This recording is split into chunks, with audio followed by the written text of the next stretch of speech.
You're not responsible. It was wrong. Reach out to me. We'll connect you. I will never see, speak, or hear from Aaron Smith-Levin for the rest of my life. I've been raised since the age of 4 to follow orders, do as I was told, or risk losing everything. If we speak out, that's the only way they're going to get the strength to have the courage to do the same. Why the hell does someone have to escape to get out of a religion? I'm still shocked by the evil. This is pure evil at work.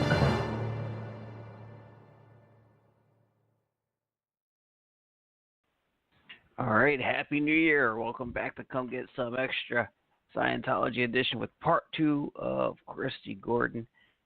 And as we see the talent agency for Danny Masterson drop him, it's weird. I have a new appreciation. I've always had an appreciation and respect for people like Christi speaking out, and so many others for reasons that I will not get into today. So I will be sharing a story next week that I just want to make sure is more ready for you guys. And we'll leave it at that for now. So where we left off, I don't have a lot of time today, so we're going to get right into this interview, part 2 with Christi Gordon. So much great content, such a wonderful guest. I love Christi. Where we left off, her grandmother was sick and needed medical attention that could not be had through anything past like touch assistant with Scientology offers. So she had to write a letter asking to have a leave to be able to take care of these medical issues, and that's exactly where we left off and where we'll pick up. Here we go, part 2 with Christi Gordon. To write a request for them to pay for it, and then they have to put in the monthly financial planning, and they kept disapproving that. So they wouldn't pay for it, and they wouldn't give her time off to do it. And she finally took matters into her hands and said, I'm going, I don't care. And they consider that blowing, and blowing is a high crime, and you can be declared a successful person, and she was, and to get medical care. So, and my uncle became a squeaky wheel in his own way and ended up being declared. He was defending other people, and so he was declared. And so we lost them because then we immediately had to disconnect from them. So my sister and I only had my mother, grandmother, aunt, and uncle, and now 3 of them were gone. Let me ask you, your grandmother, Mm-hmm. safe to say if she didn't leave and get the proper medical care, she probably wouldn't be here? Oh, totally. Wow. And it's amazing to me how prevalent that is now that I talk to people, how many people, even though you're instilled with all these stigmas about medical care, even then, people start falling apart and they know it and they say, I need help, I need medical care, I need to see the doctor, and they don't let them. It's criminal. It's criminal. And then, of course, then they do the victim blaming. How did you pull that in? Instead of, oh, my God, let's get you some medical care. Here, take some time off, as much as you need. Yes, we'll pay for it. You just worked 100 hours this week. Of course we're going to pay for your medical care. They don't do any of that. They don't allow them to get treatment. They most certainly don't pay for it. They don't give them any time off, and they make them feel like they pulled it in. Or they'll sell them on some Scientology service that's supposed to handle it, which, of course, what Scientology service is going to cure your cancer? Wow. Well, L. Ron Hubbard says it works. I mean, right. He made a lot of claims, and people believe anyway, it. Yes. There's no justification for it. There's just nothing. Wow. No. Okay. No, anyways, so so those family members were able to inadvertently escape at that point, which is good for them and bad for us. My sister and I now, we just had our mother, which made us even more dependent on her and value her more, and more, exploitable and easier to manipulate, because now we just had our mom. And you find yourself in a situation where you're amongst these people telling you have to be in the RPF, that you're total screw-ups, that you're worthless. You actually went through a period of time where, for a short period of time, where you actually went to that place that so many ex-Scientologists I've talked to have been, where you weren't sure you needed to be here? So when they told us our mother would be better off without us, that was a real low point for me. So we were 13 and 14, and I became hopeless at that point. I didn't see a way out. I didn't have anyone on my side, apart from my sister, who'd been with me my whole life and understood what I'd been through. But you're not allowed to talk about stuff. So even other kids that I had seen on the RPF and I'd seen suffering and struggling, you're not allowed to talk to them about it. Their only terminal is the ethics officer. My only terminal was the ethics officer. I didn't get to see my mom or talk to my mom or have her tell me that wasn't true, that she wouldn't be better off without me. And so, yeah, I was trying to, I felt like it would probably be better off if we didn't exist. And, came up with a plan on how to end it. And luckily, that didn't last very long. That was a low, couple of days before something happened with my sister that made me have to stand up and be strong for her, and that pulled me out of it. So that was thankful. I'm glad that happened. Yeah. Yeah. So would you say? I mean, this is just an opinion, and you don't have to answer this, but do you think it's safe to say a lot of people who've been through that had those feelings, been through your experience, type of thing? Now, I feel like everyone I talked to had that thought at one point or another. Yeah, and we had no idea because you're not allowed to talk about it. You're only allowed to talk about things in session or with the ethics officer, and so that keeps you so insulated and keeps everybody else dumb to what's going on around them. You're each suffering right next to each other, but you can't talk about it, and so you think you're the only one, and you're being told you're the only one. You're being told that you're the weak link. You are the only one. It's so, it's so scientific the way that he created this system. So in front of your face and all around you, people are going through the same thing, and you don't really know it. You're so stuck in your own problem and terrified and paranoid, and you can't share that you don't know that you're not alone. So, yeah, now I know that. Now I've talked to a million kids who are like, oh, my God, that's exactly what they did to me. That's exactly what was happening to me. I was there with you when it was happening, and I didn't know it was happening to you. And we could have all helped each other had one of us spoken out to the other, but we would have just written each other up. We would have written knowledge reports on each other. At the time, yeah. For being negative or something, because that was what we were trained to do. But, I think there were a lot of people that were in that same situation. And it's interesting. As I talk to people, it seems like there's been situations that have been pointed out in conversations where people in higher levels in Scientology had influenced or encouraged people, almost just flat out said, you should drop your body. So it's just an interesting dynamic there. Yeah. With the whole idea that you're coming back anyway, which is just such a weird thing. Well, totally. So that we haven't talked about that, and I don't know who else has, but the idea that you're only playing this role this lifetime, and you're not really my mother, and I'm not really your daughter. We're just acting out these parts this time. And so if we don't get to spend this lifetime together, it's not a big deal. Maybe we will next lifetime, whatever, who cares? If this lifetime ends, if you die, it's not a big deal. You're going to pick up another baby's body. If you don't get to be a fireman or a ballerina, Johnny, this lifetime, you'll do it next lifetime. This lifetime, we need you in Scientology. There's no value put on your life other than what you can contribute. And so, yes, I heard people being tormented or threatened with or told to, oh, screw it, fuck it, just go drop your body then and get it over with and come back when you're not gay or when you don't have these physical problems or when you make things go right better. So, yeah, that's normal. Okay. Along the lines of all that, you had an RPFer with you guys who had been raped, and it's just this whole thing where they're telling you if you leave, if you go against us, you're going to go become a prostitute, you're going to go become a drug addict, you're going to be homeless. It actually does come true, but it's not for the reasons they're suggesting. They create that environment and that possibility because what this young lady went through was terrible.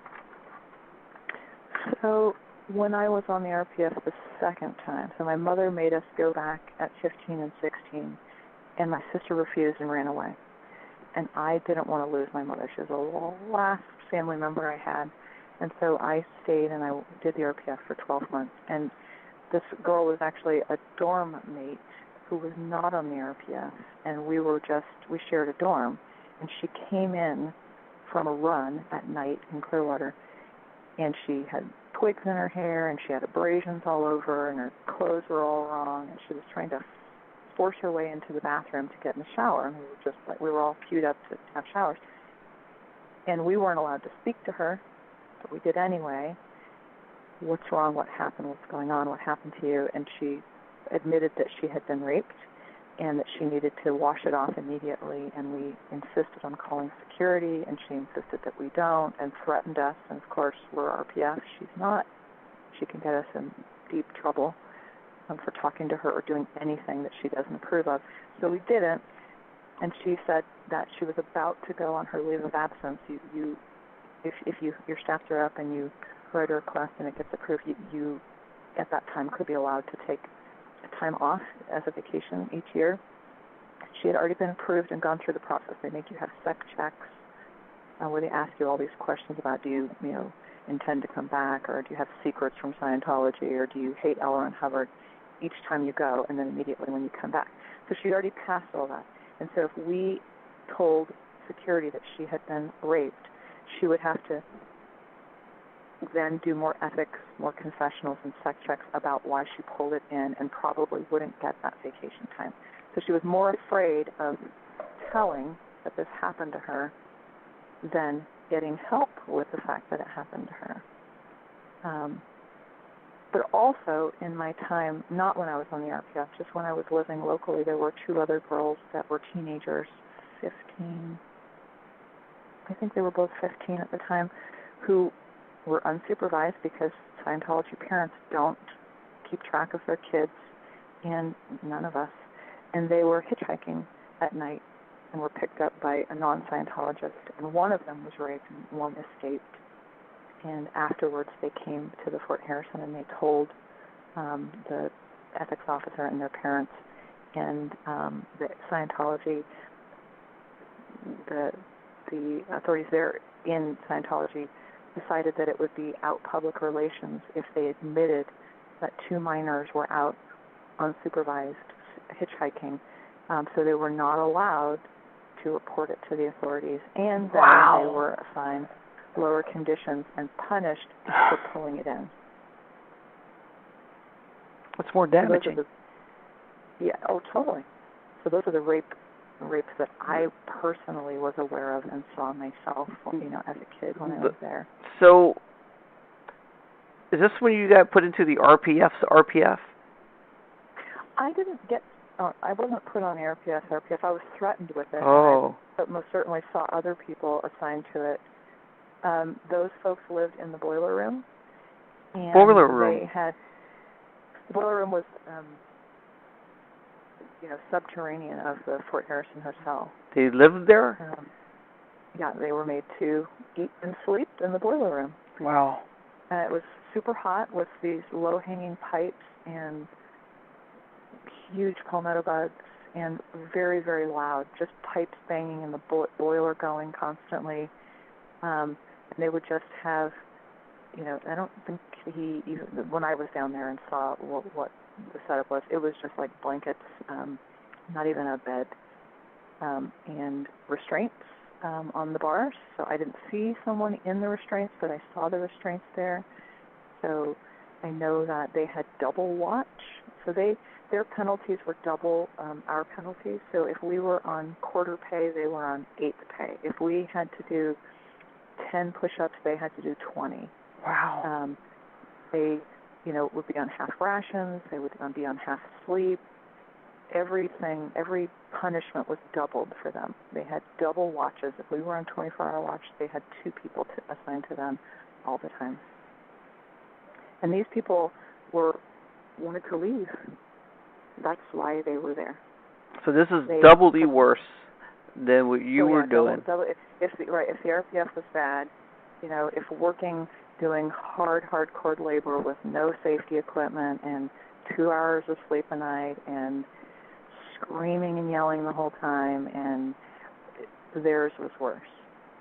Wow, you just described what you were doing on regular RPF. Right. That's the regular RPF. Oh, wow.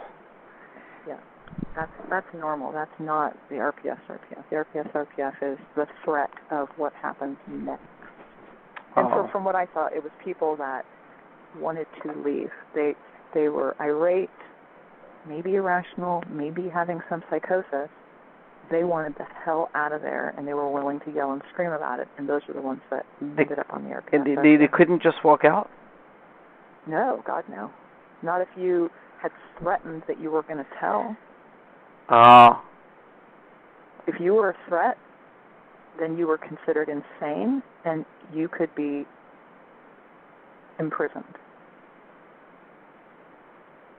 And they would do a thing where they'd say, HCO, bring order. They would yell, and everyone from any direction would tackle them, hog-tie them, and haul them off. Holy cow. Yeah, it's pretty scary.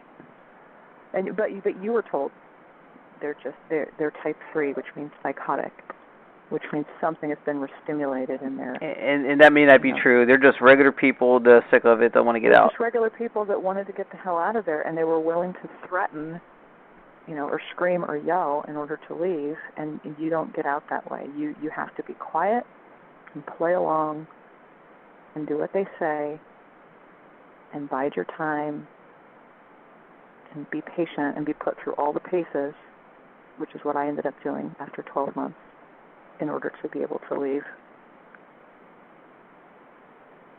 You can't threaten them in any way. It won't speed things up. It won't make things better.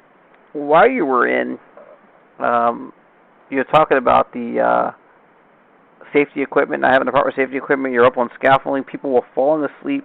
You're one of them, falling asleep and falling off of high levels. Right, 2 stories, yeah, because we were working on the balcony, the ballroom mezzanine.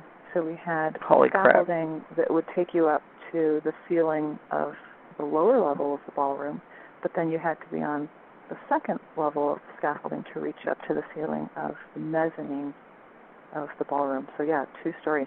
And eventually they started tying us on because we would fall asleep and fall off.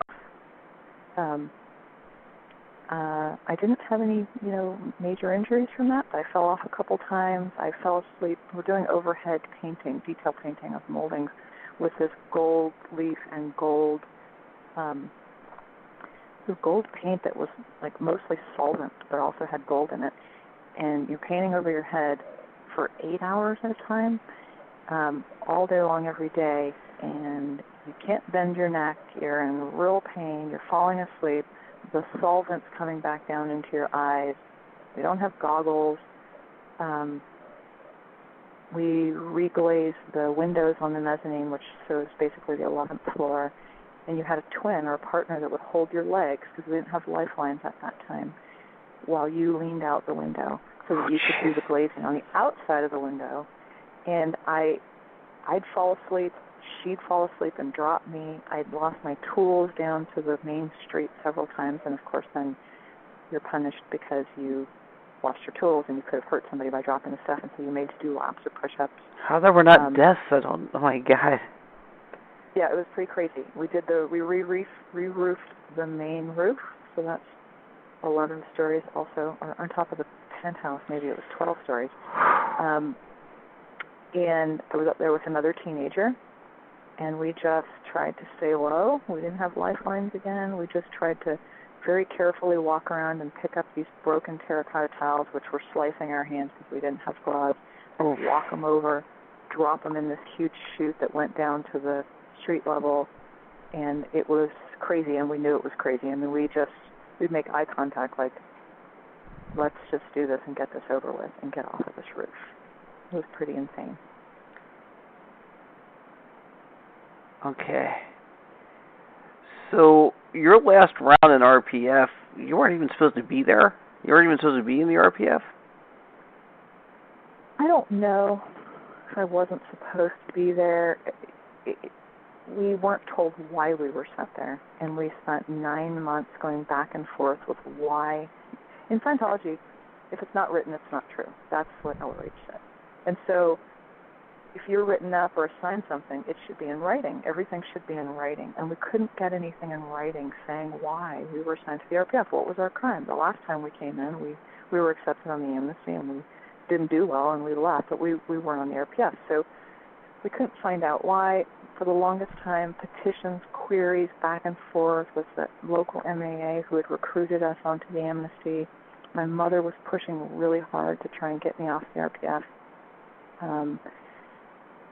And it just kept coming back, that I was doing well, I should continue, and that my sister should enter through the RPF. And finally, after 9 months, it came back that what we had been accused of was handing out flyers for a man named Bill Franks, and we said we didn't do that.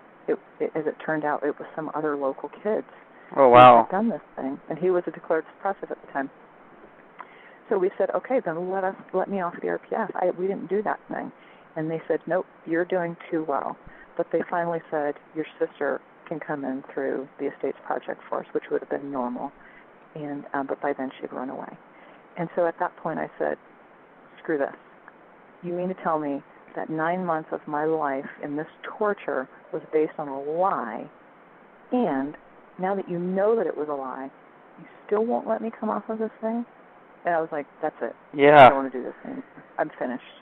And so then I started my process of trying to route out. And that took months because they don't want you to leave. So they'll shame you and threaten you and then love bomb you and do good cop, bad cop and interventions and anything they can to delay the process so that you change your mind. It's almost like a wear down, it feels like. Yeah, it's crazy. It's just extreme brainwashing. And during that time, though, I got really injured and so was taken off of doing hard labor because the chiropractor ordered me to do no hard labor, to not run, to not carry anything. And so I was assigned to a desk job, which is not allowed for an RPFer. But it happened. And so then I was working in the Restoration Project Force in Scientology International Property Restorations, which was also in the garage. And they handled all the restorations, so the ballroom and the roofs and the air conditioning tower and all of the hotel room renovations. And I worked down there as the mechanical pricer. And suddenly I'm now surrounded by non-RPFers, and I'm being heckled and shamed and sexually discriminated, and it was very strange.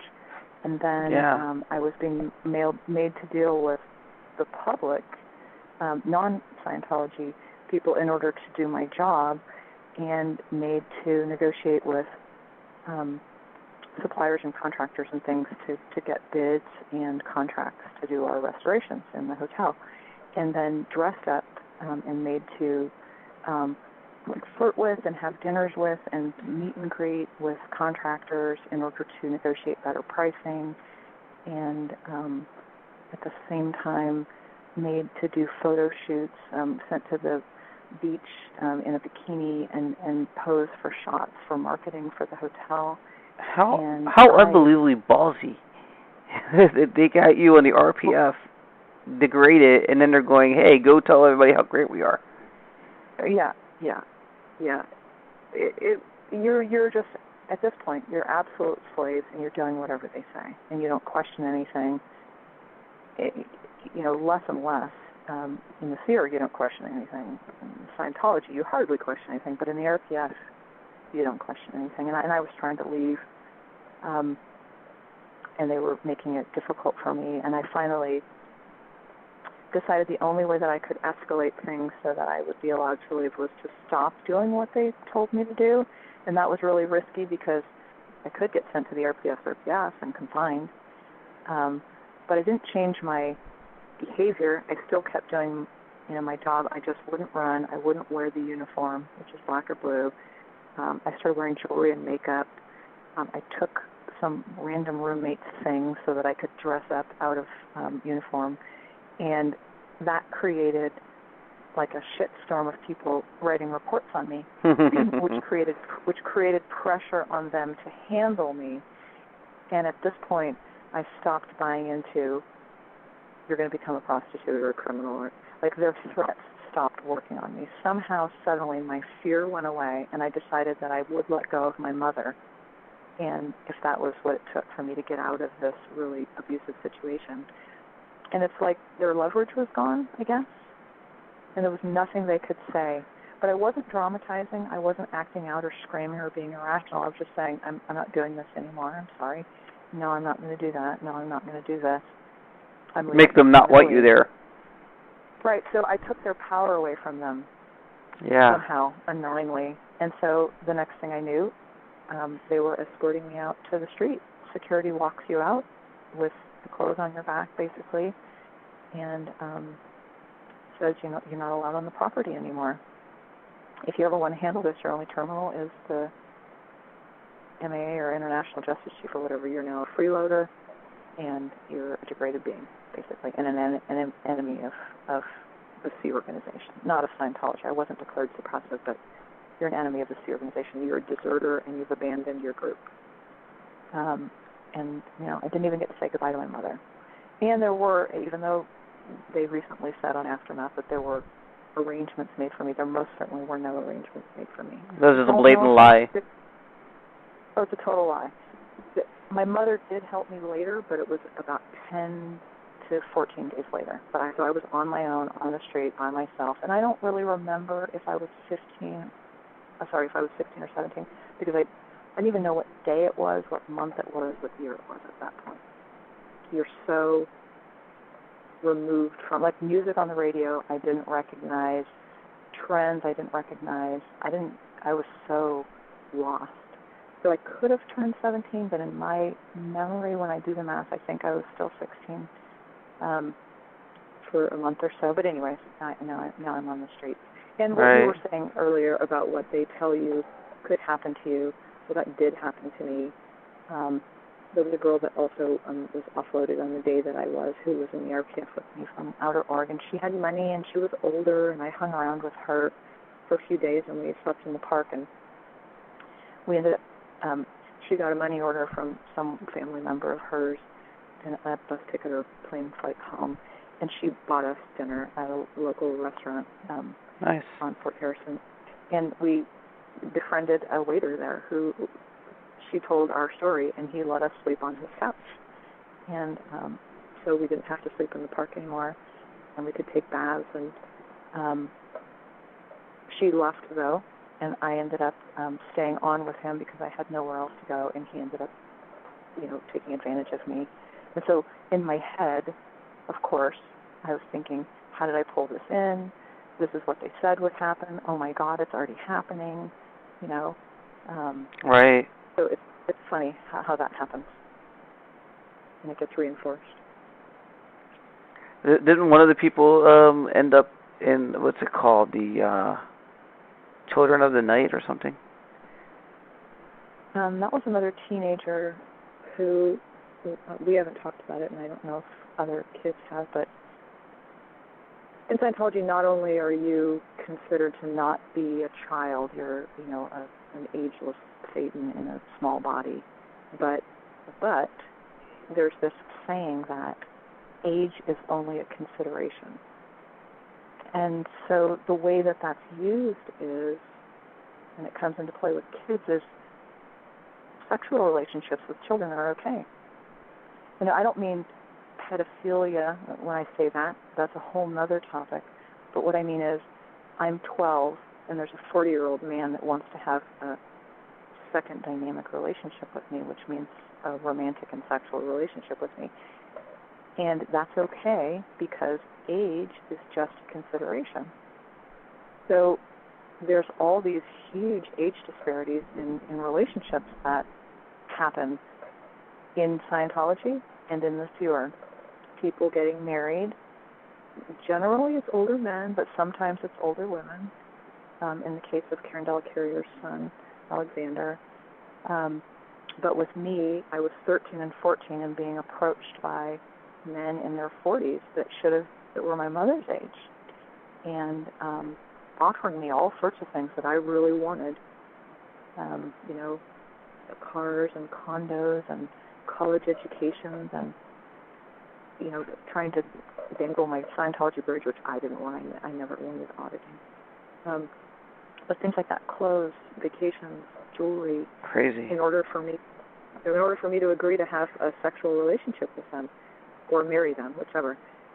Maria, this girl that you're talking about, did accept one of those relationships. I always declined. I knew it felt wrong. I wasn't attracted to these older men. I didn't care if age was only a consideration. It didn't feel right to me. Anyway, she did get into one of these relationships with an older guy in his, I think he was in his 40s by then, or late 30s, and she was 14 or 15, and it didn't end well. And I don't think it could. How can a 14, 15-year-old be mentally mature enough to be in a relationship with a 40-year-old guy? Right. But they moved away. They got engaged.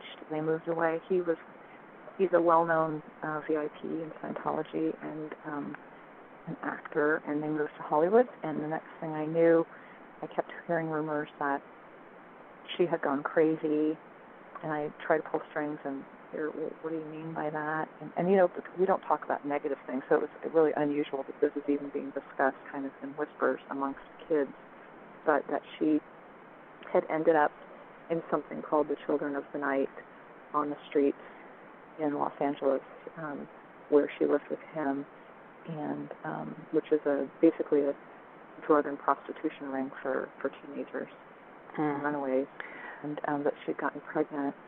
And then, though, that Scientology had, her mother is a doctor from Germany and a whale and a big IAS donor, and had found a Scientology family that would adopt her child. And then Maria was supposedly shipped back to Germany, never to be heard from again. It was just terrifying to me. I'd never heard about anything like that happening to a kid, and it was unbelievable and terrifying. And I've tried to find her and her brother. She had an older brother that had joined the Sea Org and gone to Gold Base and was a musician there and died. From diabetes, I think, as a Sea Org member. Anyway, it's just sad outcomes. But yes, so that girl had this relationship with these guys. And just to mention on that same subject, and now that I've gotten out and talked to other kids that I grew up with that were there at the time, or even in other places in Scientology schools, that thing about age is just a consideration, and older men preying on young Scientology girls is so prevalent and so destructive. And it's not, we had guys at the Fort Harrison that were there to do services, and so they were considered what was called an FCCI, or public. They were paying public, and they were a level above another public person. Like if you lived locally, but you weren't a paying public person. Okay. They were treated better. They were treated with kid gloves and given more respect and privilege. And so those men would come to the Fort Harrison where us teenage girls were babysitting and working either in the Sea Org or as local public, just trying to keep in exchange with our families. And they would wrestle with us, and they would tickle us, and they would squeeze us and hug us and sneak up behind us and squeeze our faces to their chest or push their groins against us, or some that were more aggressive would corner us in the breezeways and tell us what they wanted to do to us sexually, or force us to sit on their laps. It was really predatory, and it was not okay, and we didn't like it. We didn't want it, We tried to pull away from it and resist it, but it was like a game, and it was acceptable. And if you complained about it, you were told that it was just bull baiting, which in Scientology is kind of testing your confront, like a game, to see if you can confront things. And of course, so a teenage boy who I had fallen asleep in one of the rooms while babysitting, and I woke up to him taking my clothes off and touching me, and I screamed, and he ran away, and I reported him. And I was assigned lower conditions and made to write up my overts and withholds because his mother was a public OT VIP.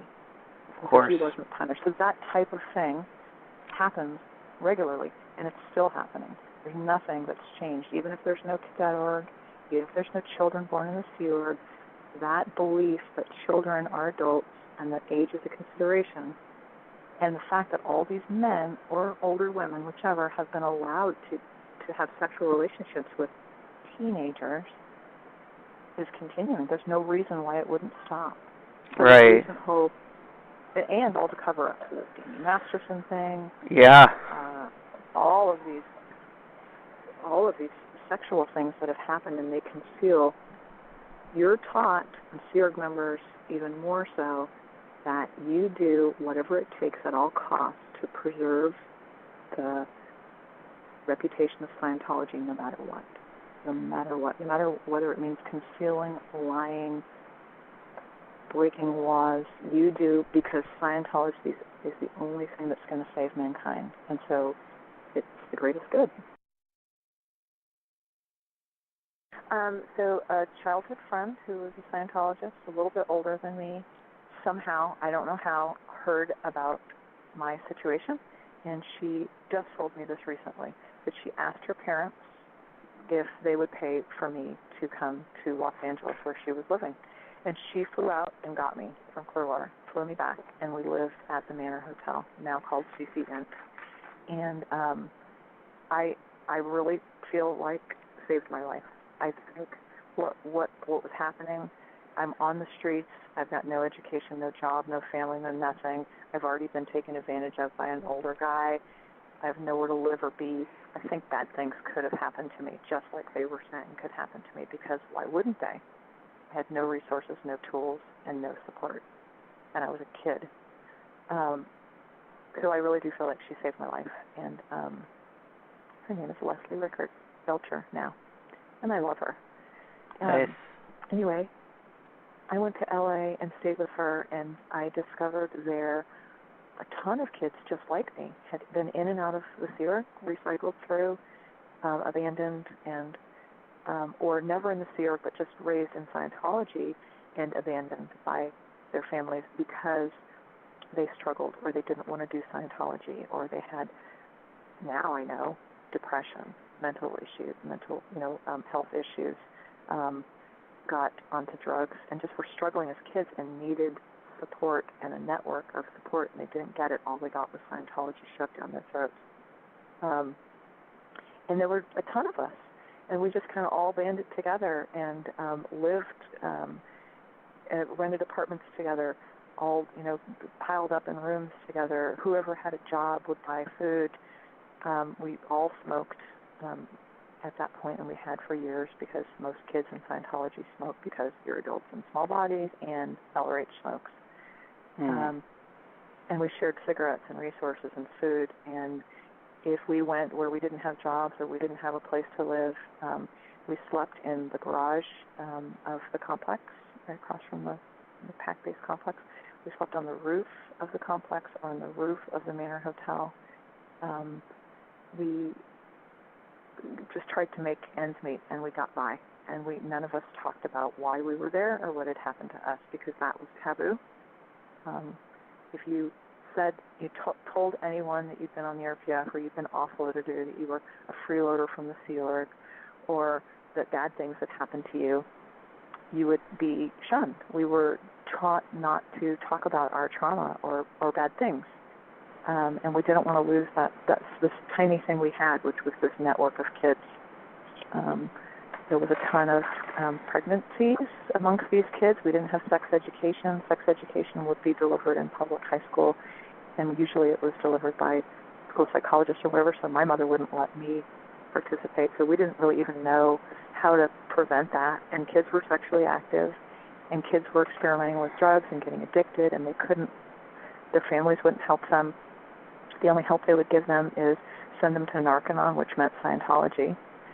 So unless they were really desperate, they wouldn't reach out, for that. So we were basically just this homeless crowd of kids, and it was remarkable. But also, it made me feel better that I wasn't alone in my suffering. I wasn't alone. It wasn't just my mom that was taken down this path, or that I felt very unimportant and of no value, because that's, if you're on board with Scientology, you're extremely valuable, and that's how they recruit you and manipulate you over and over again.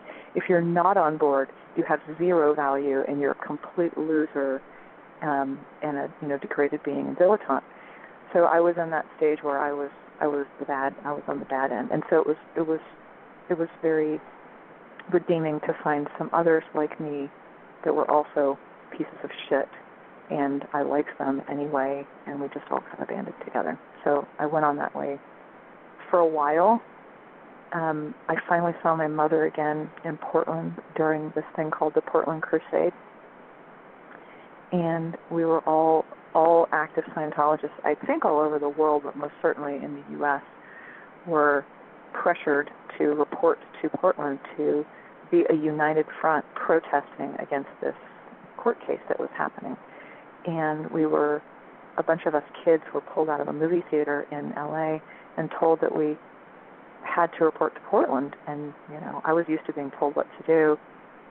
So we went. They gave us a rental car, and we were 15, 16, and 17, the group of us, and drove all night, broke down, had to spend a night in downtown San Francisco waiting for a new car.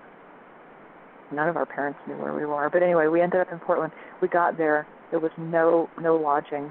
They had so many people come, and they didn't have enough resources. They promised us places to stay and food. Wow. There was very little food. We were sleeping in the park in Portland. When we finally and we just spent our days working for them, cleaning up, setting up food, helping pass out flyers, walking around with protest signs, attending these rallies, sleeping on the floors in people's hotel rooms who did have hotel rooms, sleeping on couches in the lobbies of hotels or the park, or Delphi Academy. They set up the whole gym and had people on cots and sleeping bags everywhere in the gym, but that was full, so we didn't get to go there. And when we wanted to leave, we were told there was no money to get home and that we weren't approved to leave yet. So we ended up there for months doing this. Wow. And people that had resources reached out to family and got rides home or got bus tickets home, but my mother was there, and my sister was off living with my declared aunt and uncle, so I didn't know how to reach them. So I ended up there for a couple months before I finally got back to LA, before they finally had a bus to drive us all home. So that was interesting.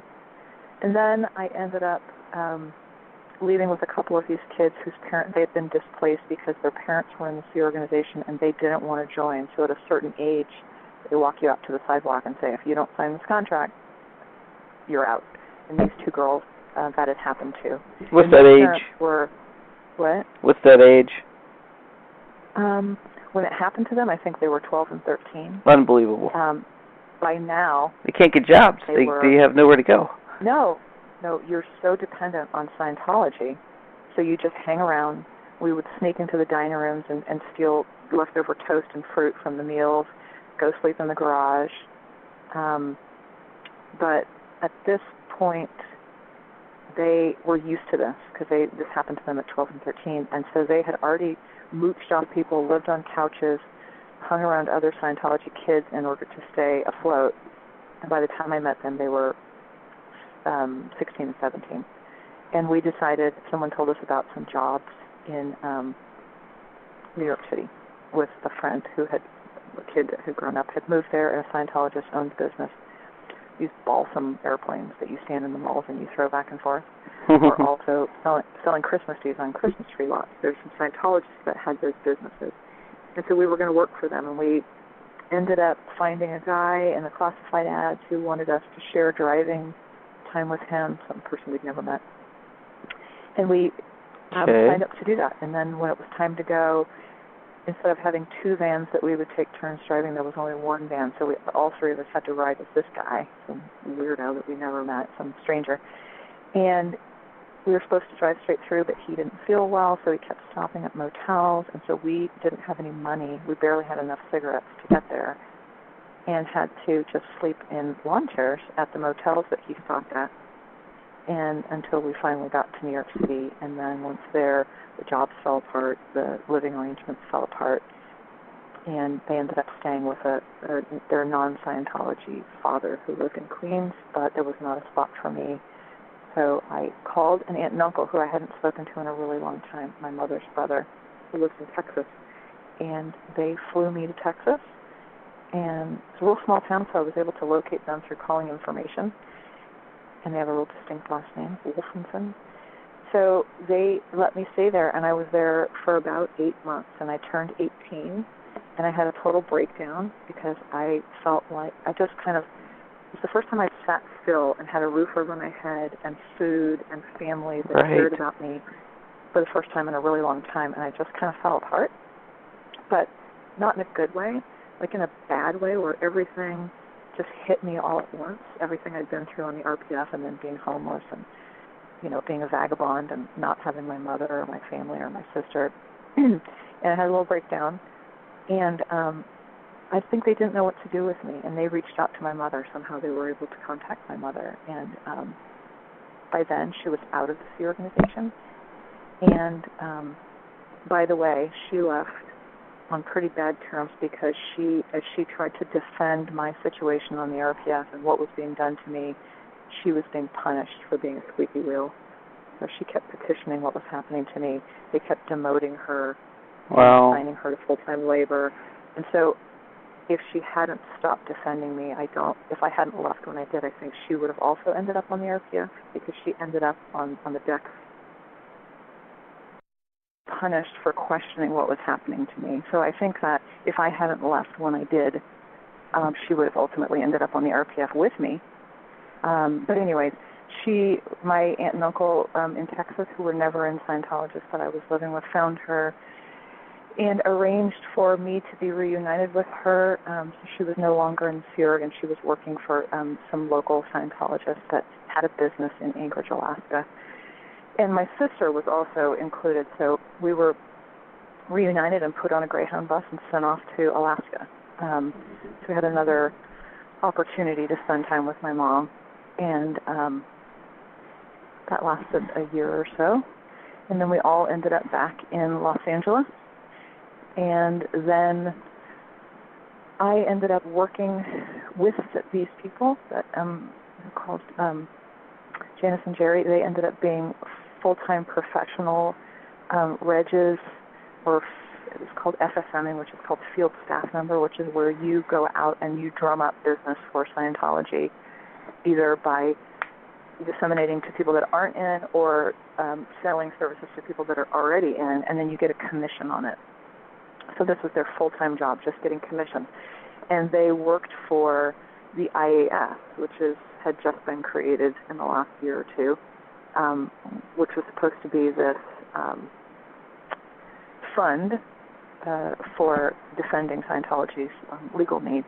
Wow. And so there was a position, not Fjord, but just as a public person, they wanted me to be their office manager, and so I did that for about 9 months. And that was crazy. Their tactics of dredging money from people was insane. I'd never seen anything like it. And I'm sure that it probably does happen in other ways that they dredge people, but the tactics of the shaming, blaming, extorting, whining, dining, love bombing, threatening, it's so bizarre. But it worked, and they made a lot of money. At that time, it was new, and so the biggest contribution that you could be was a patron, but then we started doing double and triple patrons, which was $40,000 each time. Anyway, but that was 1987. Oh, wow. And That's a lot of money back then. What? That's a lot of money anytime, but it's a lot of money back then. It was a lot of money. I'd never seen that much money, and I was in charge of the money. So when they got the money, they gave it to me, and I had to take it to the airport, and I had to deposit it in the bank, and then I had to withdraw it and send it to St. Hill each week, and drive like a maniac to get it there. And we stayed up all night, and it was just a crazy 9 months, but it was the most money I'd ever made in my life. They were paying me well and paying me overtime, which was great. But then the downside was that a guy that they used a lot to tag on whales, so who would help pressure rich people to give their donations. They like tag team them, have 3 and 4 real influential people that were influencers and VIPs right. would sit in, and they would just get you from every angle. So this guy, his name was Greg Hughes, recruited me back into the Sea Org.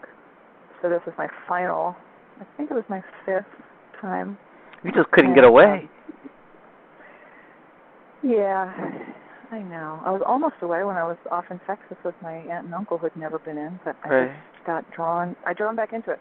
I didn't know anything else other than it, and so you'll find as you continue to talk to people, is it called recidivism?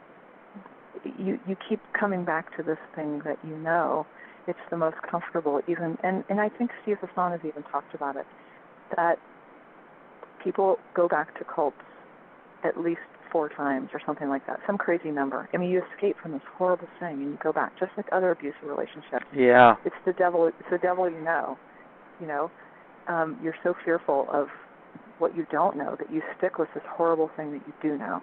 So I ended up back in, but only for a couple days before I was interrupted by a crazy recruiter who had tried to recruit me while I was in Alaska when I went to an event there. And he tried this thing on me that I'd never seen before, and I guess it's called honey dipping or flirty fishing, or in Scientology I think they call it the S method, which is the sexual method. And they try and flirt with you into joining, like offering themselves. Like he said to me, we would have beautiful children. We need to join. We need to, you and I need to be a thing. And oh my God, and oh look, blah. And he was in my face and standing close and touching me and wouldn't, his hand on my leg and leaning in. And it was like, what in the world? I'd never seen this before. But granted, when I had been recruited before, and I'd been recruited a bunch of different times, I was a kid, so no one ever tried this on me before. It was different, and I didn't fall for it, but I was shocked by it. I just said, oh, no, thank you. Is there a policy on that? No, thank you. And I don't think there are policies on it, but it's a known thing, and if you talk to folks that worked in recruiting, there's a guy in particular who's known for it called Gavin Potter, and the girls he recruits are called Gavin's Girls, and it's what they do. Wow. They make you feel beautiful, special, and they do this to anyone they're recruiting. But when they're doing it to young, and they pick handsome guys and attractive women. You notice they put these folks out on the streets to do testing, and they pick the good-looking ones. They're not stupid. They literally use a sexual method to try and con you into joining to be with them, and then you join and find out they're already married. And it's happened to so many girls, so many kids that I'm aware of, even guys. And there's even a name for it. I mean, it's really disgusting. But anyways, I didn't fall for it. I think I developed my BS meter really early, being left alone as we were, and having to deal with predators and stuff. Sure. That I had a really good honed BS meter. And so I was almost kind of laughing at what he was doing. It was kind of comical, and I didn't fall for it. But anyways, now, a year later, I'm sitting in the course room doing my estate project for EPS, which is basically boot camp when you first join. And he sees me in the course room, recognizes me, grabs me physically, drags me out of the course room. The supervisor is screaming at him, what are you doing? What are you doing? And he's telling her that, he's senior to her and, to leave him alone. And he drags me all the way back to his office. yelling at me that I'm fucking FSO property, which means that I belong to the org that he recruits for and not the org that I just re-entered as.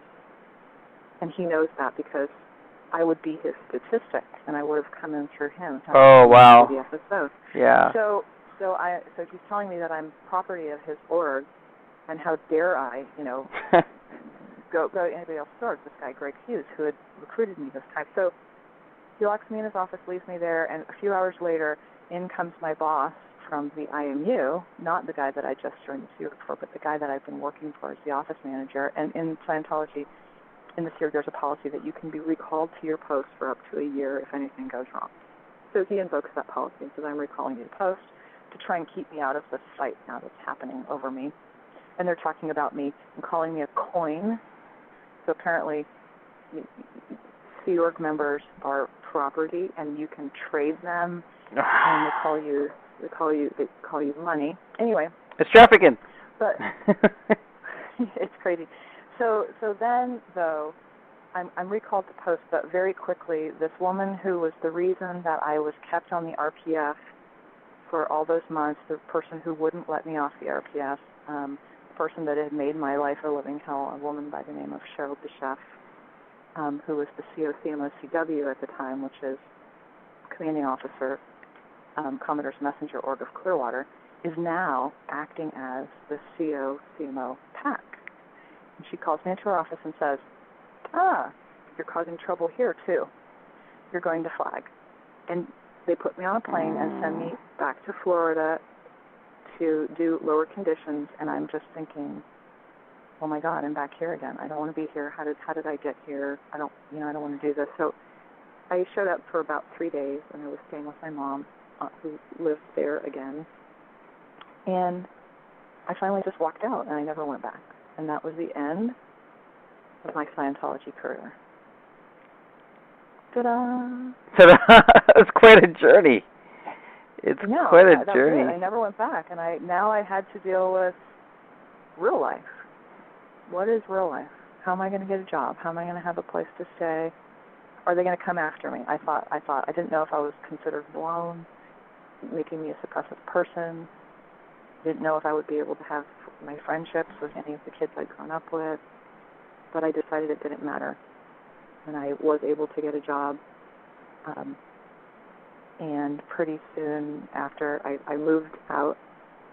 I was living with my sister, who was back there at the time, still babysitting for Scientology people. My mom was still babysitting for Scientology people. And I started dating a guy. We got an apartment. I went off and started my life, this crazy, strange, scary but exciting life that didn't have anything to do with Scientology. And before I knew it, my mother sent me this connection letter, basically saying that, it's been great being your mom this lifetime. I hope you find your way, and, if you ever want to reach, if you ever want to be in calm with me, you know that you should report to the ethics officer and get back into Scientology and get back on purpose, basically. She signed it with a smiley face that she always signed all her letters with.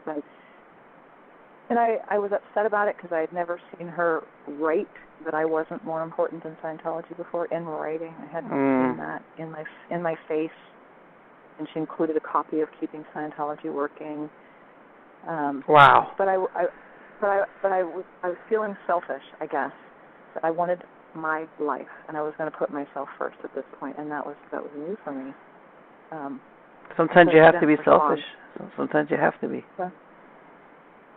Yeah, but it was strange. That was a strange choice to make, to go, no, I'm going to put myself ahead of the group or Scientology or my mother or this relationship with my mother or whatever.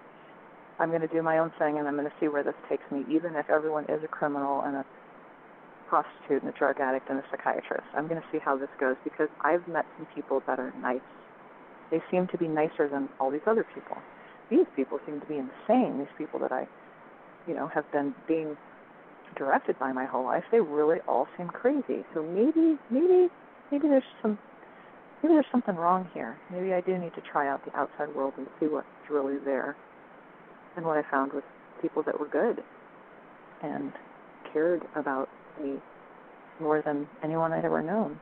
So that was strange, but everything was going along fine, and I was struggling along with no education, and I had to do a false resume and pretend I'd gone to school and pretend I had work history, and that was frightening enough, but I was doing okay. And my mother, I hadn't seen her in, 9 months, 10 months, something like that. And a salesperson at the Gap where I worked at the mall said there was somebody there to see me, and I walked up, and there was this person I didn't recognize, and it was my mother, and she was homeless and disheveled and shoeless and confused, and I'd never seen her like this. I didn't know what to make of it. I was alarmed. I thought if I could just take her home and get her some sleep and some food and some clothes and a bath, maybe everything would be okay. I had no experience with mental illness. I was really pretty terrified, but pretty quickly I realized I couldn't fix whatever was wrong, and she just kept ranting about Scientology and kept taking her clothes off, and I had to call my family, who was declared, who I wasn't in contact with, and ask for help. My grandmother, I don't know what to do. I don't know what's wrong with Mom. Can you please come? And my aunt and my uncle. And they came, and my mom ran away. She climbed out the window. She jumped out of the car while we were driving into traffic. It was really, really scary. And we, having spent so many years in Scientology, has such stigma about psychiatric care. We were terrified and we didn't know what to do, but we camped out with her and blocked the doors and tried to care for her for probably a week before my aunt went to the local hospital and spoke to them about what could be done, and they said we'd have to Baker Act her and that she needed psychiatric care, and we each would have to write affidavits of what we saw and show them that she was a risk to herself and others, and which she definitely was. And that was really, she trying to hurt herself on purpose? Or do you think she was just out of it? She was walking into traffic. She was jumping out of moving vehicles. She was unclothed in public regularly. She was out after dark in, very bad areas of town. So I don't know that she was saying, I want to harm myself, but she was putting herself in real harm's way repeatedly. Mm-hmm. And cars slamming on brakes, getting in accidents, stopping. So she was risking others in the psychosis that she was in. At this point, she wasn't suicidal, I don't believe. I just thought she was completely out of it and putting herself in harm's way. So we did all sign these affidavits, and they did Baker Act her, and it was a scene. And then they medicated her. She resisted. They had to do it by IV. They over-medicated her. She passed out, got a concussion. It was really traumatic and dramatic, and she was drooling and incoherent and angry with us, and wouldn't speak to us or visit with us for a long time. And we knew we'd saved her life, but we also knew that we'd ended her Scientology career, and it's got to be the hardest thing I've ever done in my entire life. And I think my aunt feels the same way. We were just talking about it. That was her life, right? It was so hard to make that choice for her. But we know it saved her life. She wouldn't be here otherwise. And anyways, so that was life-altering for all of us. But she was the last straw in Scientology. And then we were all completely out. And so that was a good thing. And we were all reunited after having 7 years of disconnection, because when my aunt and uncle were declared that had broken our family apart. So the plus side was we were all back together again. The downside was my mother was never the same again. And she just ended up being in and out of mental hospitals in crisis care. And but we rallied and we tried to care for her. But she did become suicidal and tried to end cycle, is what they call it in Scientology, and she would call it that because she still was, in her mind, she was stuck in Scientology. trying to end cycle and go be with Ron and go help Ron.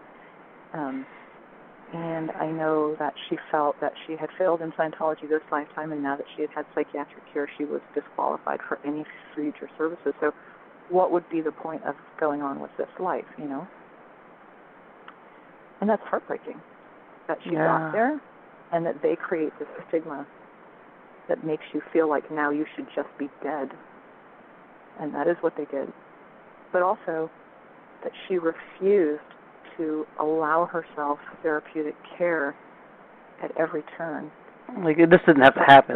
For so long, because of the stigma from Scientology, none of it had to happen.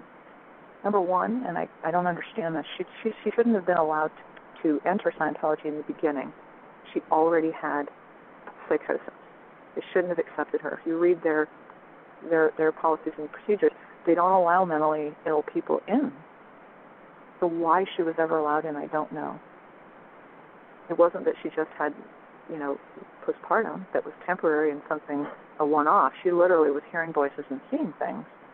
So none of it should have happened. Anyway, it did. Was there maybe a rambunctious person who thought, oh, I can bring her in, audit her, and make her better? Do you think there was some of that? Perhaps, because it really is a bunch of do-gooders. But what we think the common thread is that they allowed her to receive Scientology services until she finally ran out of money. Right, money trumps everything, right? As long as she could pay, they would continue. She had 72 folders. They're called pre-killer folders, and they're the things that the auditor writes while you're in session. That's a lot of folders to have when you're, just up to Dianetics. She had 72 folders. That's crazy. Of Dianetics. That's a shit ton of auditing. She tried so hard to get the goodie out of, what they were promising her. They spent all of her inheritance. When my grandfather died, he left money to all of his children, and immediately Scientology regged them for their bridges and pressured them to loan the rest of their money to other local Scientologists for their bridges at really, really high pressure. Even you're not getting that back, are you? So my grandmother had the hardest time trying to recollect on these loans. I remember thinking everyone owed us money. Everyone we talked to was giving her some small payment, but these people didn't have it to begin with. Right. And Scientology, the org didn't care. They just needed the stat. They needed the money on account. They needed these people to pay for their bridges. They didn't care if they did their bridge, loan these people the money. It was up to her to get it back, and she wasn't able to for the most part. Some people did give her small payments, but they couldn't, they were going to pay her back or eat. Right. Pay her back or fix her car. I mean, all of us were living hand to mouth in Scientology at that point. And that's by design. That's what they do. They teach you that nothing, barely eating, but, keep a roof over your head. Even if you have to live communally, who cares? Sleep on the floor. You don't need masks. You don't need a nice car. Your kids don't need to go to college. They don't really even need to go to school. Right. As long as all your money is coming here. And if you don't have any money, join staff, and you'll get your services for free. It's amazing that there's that the IRS isn't on that, because that's definitely a business. That's a business model. Totally. People try to sell you a car that you can't afford. People try to sell you a home. Well, can't you borrow money from a family member? That is like big time sales techniques. That's not a religious thing or a charitable thing. Their Bible is called Big League Sales. It's a book. That's it actually exists. Everyone is taught. Yeah, Big League Sales, and part of it is when you sign up for new courses, or when you're new and being indoctrinated, they get you to list all your friends and all your family and their contact information. And then every time you're being regged for a new service, they pull that list of people out, and they help we know you have these people. Yeah. They help you contact those people to get money from them. It's totally a business. It's totally a business. It's twisted. It always was. Yeah. It's twisted. One thing I'll say about your mom is she came back to you even before she left Scientology. Even in her mental state, she did come back, which is something. Yeah, she, like I said, she always had a good heart. She was trying to make Scientology work for her and trying to follow it to the letter if that's what it took. But her heart, she always loved us. She just tried to follow what he was teaching, and if that meant we had to be treated like adults, if that meant that we had to pay for our own food when we were, my God, we had to start paying for our own food with babysitting money when we were 13 and 14, and it never stopped. And if we didn't have enough money, there was a padlock on the fridge. Really? So, yeah, padlock on the fridge. And of course, we had to buy our own clothes, we had to buy our own food, we had to contribute to the rent. So we worked full time, babysitting full time. If we were not in school, we were babysitting, or we were washing windows of neighbors' houses. Or at Christmas, we climbed up in the trees and got mistletoe and packaged it up and sold it on street corners. I mean, we did everything we could to make money all the time. Wow. So that we could stay in exchange with our mother. And we talked about this before the interview, is about how the mental illness side of things, where there's already something going on. If Scientology forces the issue with the whole introspection rundowns and the auditing, trying to make it better and deny it's an illness, it's probably the worst thing possible. It goes along with also the diabetes and the cancer, and they're preventing people from getting the care they need to not die, to not go crazy, to not have these issues. Things could have been so much different for so many families. Yeah, I mean, you pulled it in. You're responsible for your illness. The stigma about medical care and psychiatric care. How do you work around that? How do you survive that? How do you recover from that? I don't know. Besides stuffing everything, and like us kids, mostly. I can speak for the kids because I was surrounded by them, and now I engage with them so much. There was so much just chronic depression and anxiety, and you could see it in their behaviors, but instead it was being called out ethics. It was being called misemotion. It was being blamed on past life things. I mean, it's just bizarre. And it's so inhumane. I want to say it's also kind of twofold, this argument for me when we do these conversations for me, and this exposure is not only do you as a second generation and other second generations that grew up in it without a choice, not only do you deserve to be heard and have your stories known and have it happen to you known, it's so important for the kids in today that we don't know what's happening to them. We still know that there's still people in there that did these things then that are there today. So the people that did harm to kids back when I was there are still there and protected, and the kids that were put through that abuse that never got out have been turned into abusers themselves. And so that cycle is continuing. But yeah, because they're still allowing children at ages 12 or whatever to join and be emancipated from their parents and become SEER members, not to mention all the public kids that, like you said, and I agree with, if your parents are devout, or you only have one parent who's devout, or you don't have money and your parents are trying to, follow Scientology, it's a hell. It's a hellish childhood. Those kids are still out there. It's still happening to them. Nothing's being done about it. There's no protection for them whatsoever. Nothing. Scientology hasn't been held accountable, and so why would they change their behavior? The only thing they've changed is that they don't allow kids in the SEER before 12, or they don't allow babies to be born. So they've tried to eliminate the responsibility or the cost of or the inconvenience of young kids. Right. Other than that, it's just the same. It's still a mill for child abuse, really. Well, they say the RPF is gone. No one knows the truth about how far gone it is, or where the hole is at anymore, or if to close ranches. But that doesn't mean there's not other ways they're doing these things now that just aren't on the radar. they're doing it under the radar. I promise you that there's no way that they could eliminate that punishment mindset without completely altering Scientology. That's like Christians saying, forget Genesis. They can't do it. It didn't happen. They can't do it, so they just squirreled it away some other way. Or put a temporary hold on it or something, and it'll be back, because you can't keep these people in check the way that they have without using these tools that they've had this whole time. I mean, I hope they do. Honestly, I was thinking about this recently. If only they really were good and kind and charitable. How much good, yeah. So many people would be there doing good and wouldn't have wasted their lives and their money and their, been estranged from their whole families and been ruined.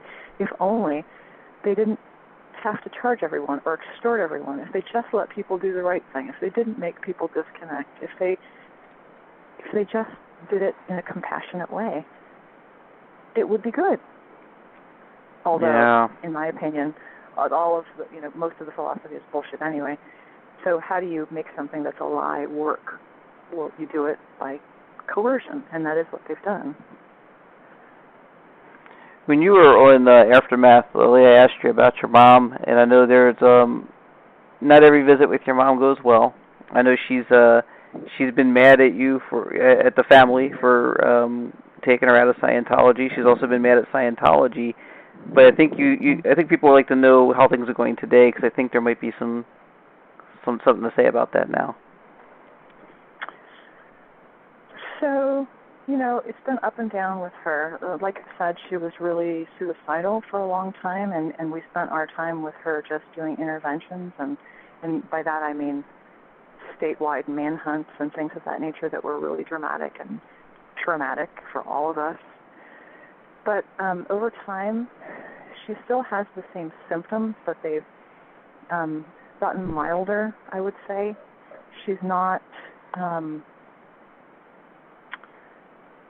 rational for the most part, and she hears voices and talks to voices. But most recently, we visited her, and it was really wonderful. We were able to have a lot of good time with her and talk about things that she normally won't let us speak about. That's good to know. She's still very fixated on Scientology and L. Ron Hubbard being good and helping people and auditing being good, and so we just stay away from those topics usually because they trigger her if we're at all negative. But this recent visit, we actually had some fun and were able to laugh about parts of our childhood and things that happened to us and just be light and funny about them, and that was really good. And it's probably the best visit that I've had in a really, really long time. That's good to hear. That's good. I'm glad you're able to have that experience. Go ahead. But I was going to say that anyone out there that has any symptoms of mental illness related to their experience or during their time in Scientology, there are treatments for that. And had we known sooner, we could have gotten these treatments for our mother, and they may have helped her. Now we're told that she's too far gone. But trauma therapy, therapy from folks that are familiar with cult recovery, there are things that can be done that can make a difference, that can bring them back from the brink of these things and be really therapeutic. And I wish that we'd known that. We didn't, but I sure hope that folks, get in touch with me, and I'm happy to connect them. That's awesome. Manny is another person that's very connected. There are some treatments that are very good that can help.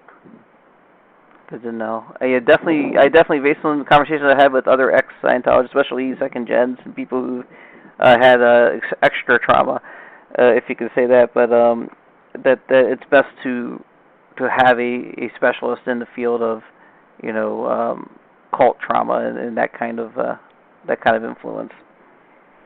Totally. I just found out recently. I mean, most of the kids that I engage with now have been diagnosed with complex PTSD. And someone just shared with me recently that there's actually a category of PTSD for abandonment for children. That is its own category. And that just blew my mind. And it makes so much sense.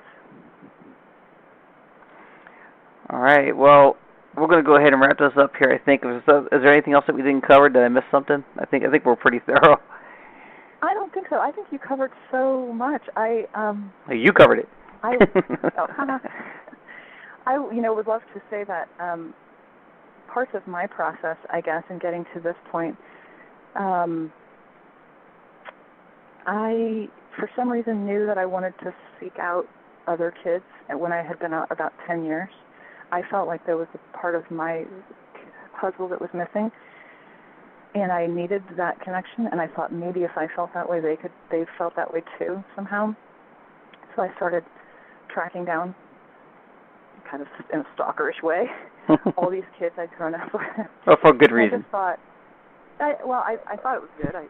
But anyway, I started collecting these kids and reuniting them, and we had real issues with ins and outs. So if you were out and you were critical, it didn't work. And so I had to straddle this line of that, the Scientology status issues for a while, and I did that for some time. But reconnecting all these kids, I found so many in such awful, awful states, and so much common threads that I never realized the extent of the abuse and the patterns of abuse until I had them all together and we were all talking. It's remarkable. It's been so therapeutic to reunite these kids, and any kids that are out there that feel alone or ashamed or like they were responsible for what happened to them. It's not true. We're here. You're not responsible. It was wrong. Reach out to me. We'll connect you. There's a thriving community of kids that are working together to get better and to kind of put the pieces of their lives back together. So that's important to me to share. But also, the people that came before me that have been doing this for some time that inspired me to finally say, I have to say something. Of course, now, recently, Mike and Leah in Aftermath. But even prior to that, some kids, Astra, Jenna, one of the first books I read that blew my mind was Blown for Good by Mark Headley, because I had friends that went there to Hemet. I had a friend that told me a story similar to what he shared, and I didn't believe her. Mm-hmm. That she had been imprisoned and forced to abort and locked away and interrogated for months and made to divorce her husband. And I thought, I could tell she was terrified, but I couldn't believe it. It was just too outlandish. And this was 2002. Yeah. So I realized this abuse has been happening all along. Always worse than you so thought. People, it really is. Going Clear was amazing. Even inside Scientology, Janet Reitman, all of these things were just pieces of the puzzle that helped push me, to the edge, and helped me understand that I couldn't accept that it was a cult. I just thought it was an icky group that I was ashamed of, Right. I didn't realize that it was literally a man and child-eating monster. But the more I listened to Nora Beth Crest, Melissa Valeska-Paris, Marisa Sigmund, Derek Block, these stories that you haven't really heard much of, they need to be heard. We've just been working on, a few of us, creating a website and a portal just for kids, to give them a place to connect and have a voice and share their story, listen to stories, not just high-profile stories, but every story, and also create awareness, share support. So stay tuned for that. That's coming. It's called Children of Scientology. The website you're building, right? Yeah, it's a forum and website, so it'll be a place for them to reconnect. Now, leading up to that point, is there any way anyone can get in touch with you now if they wanted to, or should they just keep an eye out for the website? So they can reach out to me directly on Facebook or on Twitter, and I can add them to our groups. Once the website is live, it'll be completely public, although there'll be a private forum. Our second-gen community is private at the moment because we want to avoid people that don't belong there joining us. Right. And give everyone, the privacy they need to discuss personal things. But they can certainly reach out to me. I'd love it. I would love it. That's the whole reason that we're sharing our stories. Excellent. And I'll add your Twitter ID on the link to the site. Yeah, it's just my name, Christi Gordon, at Twitter. And then same thing, Facebook, Christi Gordon. Awesome. But if we can bring kids out of the shadows, the whole reason we're doing it. Absolutely. Absolutely. Well, at this point in the show, I usually close up with 10 questions. I think you're familiar with that. This could be silly. Sometimes there's deeper questions you can pass if you want. So, okay. You ready? Yes, and I'm pacing, so I'm out of breath because I got excited with this conversation. So I'm going to sit down and catch my breath. It's an exciting conversation. There you go. So I'm going to label the interview. Join us in a pace-worthy, exciting conversation. All right. 10 questions with Christi Gordon. Number 1, cake or ice cream? Ice cream. I think that's what most people might say. Ice cream. I like it. Number 2, true or false? Danny Masterson belongs in jail, allegedly, but he did it. I feel like it needs to be investigated. I think everybody's innocent until proven guilty, but I think there's a lot of smoke there. A lot of smoke.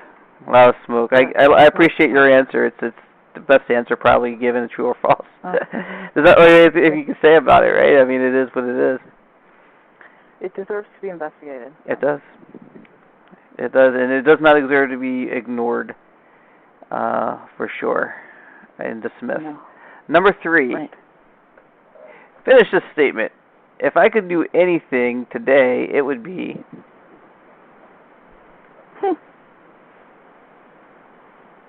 I think the last time you asked me this, you asked me if I could do anything differently.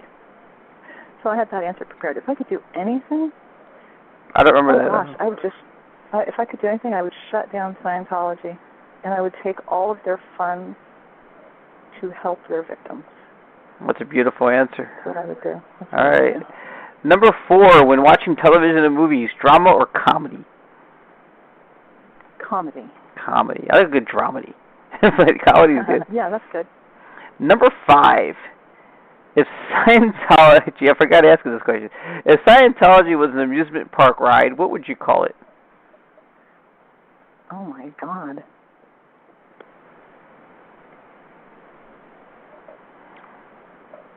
I have so many answers for that. I had a trip to hell. I don't know. Trip to hell. I might be what you said. Yeah, trip to hell. I'm thinking the Interpolator would be a badass name for it, right? Yeah, that's so many. It's one that shakes you up real good. All right, number 6. The Destroyer, yeah. The Destroyer, yep. Yeah. Number 6, cigarettes, yes or no? I know you smoked a lot in the younger years. Oh, so I smoked from 13 to 30. Yeah, no cigarettes. I only smoke cigarettes now in my nightmares. I'm so glad to be done with that. Good. All right. Good for you. Good for you. It's always an accomplishment when someone quits smoking, I feel. Number 7, especially when that's all you've known. Number 7, true or false? Whoever figured out extreme couponing must have been in the Sea Org. Oh, my God.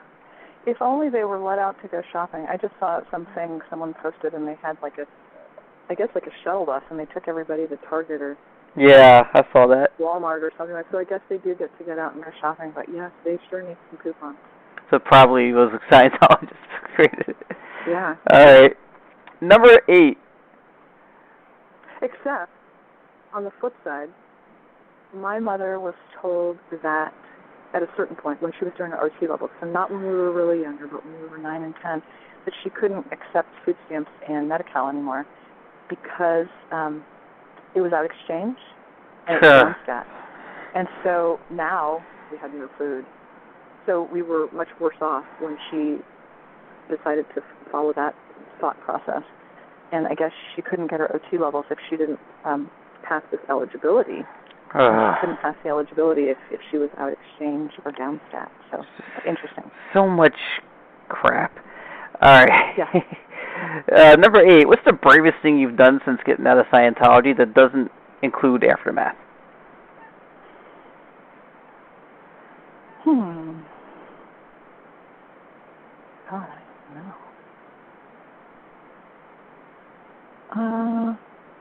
one of the scariest things I did, I don't know if it's the bravest thing, one of the scariest things I did was go back to Clearwater for Paulette Cooper's, Tony Ortega's book that he wrote. Okay. It was lovely. And we flew back to Clearwater and went to his book signing and, talk that was held at the Clearwater Library, where I hadn't been since I was 13. Oh, wow. And I was terrified. I just knew that OSA was everywhere. And, it was really uncomfortable. That felt really brave to me. I'm pretty sure. Stupid. I'm pretty sure doing anything you're afraid of, it constitutes being brave. Yeah. But aftermath. Sorry, even though you said not aftermath. That was that's the biggest. Yeah. Yeah, that's right. Yes. Anyway, hopefully my bravest thing is yet to come. I like that. All right, good deal. Yeah. Number 9, Clearwater as a town. What's your general thoughts on Clearwater in general? It's a sweet little boring town that Scientology has just totally ruined. Yeah. It's sad, and I hope that changes. Those people who, are natives there deserve to have their town back. They do. Or Scientology should change and become an actually, supporting, contributing, beneficial part of it, whichever. You can never trust that, though, could you? I mean, no, I know. It's like saying Satan should be kinder. Exactly. Exactly. You're exactly right. I'm just trying to be optimistic. I appreciate the optimism. Number 10 is just open-ended. Is there anything else you want to say in closing? I didn't add when I was talking earlier about the things I'm thankful for that kind of spurred along me being in this place now, and that's all of the prior whistleblowers, of course, all my fellow aftermathers, but even more than that, you folks that owe us nothing, that are here side by side with us, fighting this battle. It's really remarkable. I don't understand it. I appreciate it. I don't know how to explain, to articulate how it feels to finally have someone believe us and defend us and support us that doesn't have to. It's so selfless and incredible. So thank you so much, and people like you. I don't know who's like you, but I've been amazed by the outpouring of support, and even people willing to use their real names and say, I will help you, I will drive you, I will, it's remarkable, the fearlessness that I'm seeing and what it's inspiring in others. It's so empowering and it's so cathartic. I'm so happy to be at this stage of this fight now, and I have really amazing hope for people that are still trapped in. I think that good things are coming, or the end of bad things could be coming anyway. So thank you so much. That's my final thing. Appreciate that. Thank you. That's so awesome.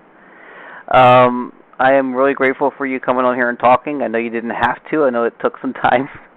And I can't imagine, as I said to everybody, I can't imagine there's anything easy about this. So thank you so much, and I'm sure the people listening are grateful for your time and for you telling your story. Thank you so much. And please edit out anything stupid I said, okay? I'll edit out everything that doesn't say that, how awesome I am. Exactly. Take all that stuff. All right. Thank you, Chris, so much. I really appreciate it. No problem. Take care. Okay, you too. All right, so in total, I think that was a great interview with Christi Gordon. I think Christi's an awesome person to talk to and has a lot to offer. Obviously, she has a lot to offer, and it was all very important and intriguing information that we all need to hear. Something that comes up very often and came up twice in this conversation in different aspects of the story was, of course, the suicide thing, and I've posted on the link. I'll post the link inside the description for the suicide hotline if you even know someone who's even close to it or even considering call the number. Also, I'll put something there from RAIN, the National Sexual Assault Hotline, that is available in the description as a link as well. And so, you may have heard on Aftermath, Mark and Claire Headley talk about there's programs and things being put into motion to help people getting out. It is still a bit of a struggle. And that there's not a formulated, ready way to advertise that and get that out there yet. So in the meantime, if you can, help. Otherwise, next week I've got Samantha Hicks, ex-Narconon staffer, very familiar with the cover groups and very familiar with the Wise corporations and that side of Scientology. And she'll give us a lot of information on her 3 years doing that. That's next Friday right here on Come Get Some Extra. For now, stay connected and see you next week. That about sums it up. You have been listening to Come Get Some Extra on Blog Talk Radio, iTunes, YouTube, and many other streaming services where available. As always, stay connected, and that about sums it up.